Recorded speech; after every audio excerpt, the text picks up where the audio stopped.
Ever feel like you're sprinting towards your goals, but something you can't quite pinpoint, is constantly tripping you up?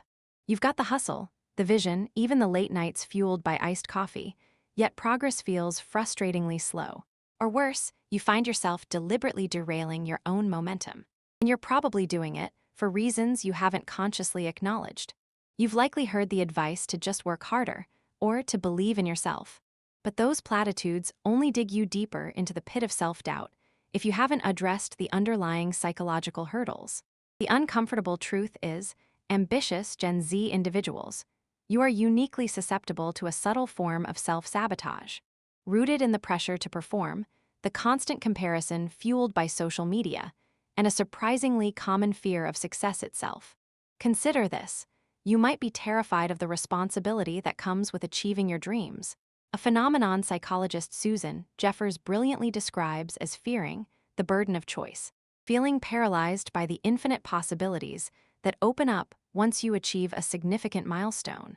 Imagine finally landing that dream job, only to be overwhelmed by the expectation to consistently exceed expectations, feeling trapped by your own ambition. This anxiety manifests subtly procrastination that feels inexplicable, sudden bursts of self-criticism that cripple your confidence just before a big presentation, or an inexplicable urge to simplify your life by abandoning projects you're genuinely passionate about.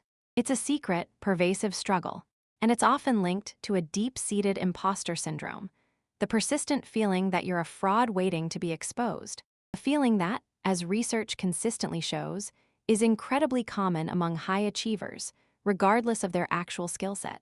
This isn't about a lack of talent. It's about a mismatch between your outward ambition and your inner sense of self-worth. Another, often overlooked, contributor is your relationship with discomfort. Modern life, with its curated online experiences and emphasis on constant optimization, has inadvertently conditioned you to avoid any feeling that isn't immediately pleasurable. But real growth, as Carol Dweck's work on the growth mindset proves, happens through discomfort. Pushing past that initial resistance, that feeling of inadequacy, is where the magic happens. You'll likely notice a pattern when you're closest to a breakthrough, when you're genuinely feeling the potential for remarkable change. That's precisely when the self-sabotage intensifies, a warning sign you can't afford to ignore. Moreover, many of you are driven by an external validation loop, seeking approval from social media, from family, from peers.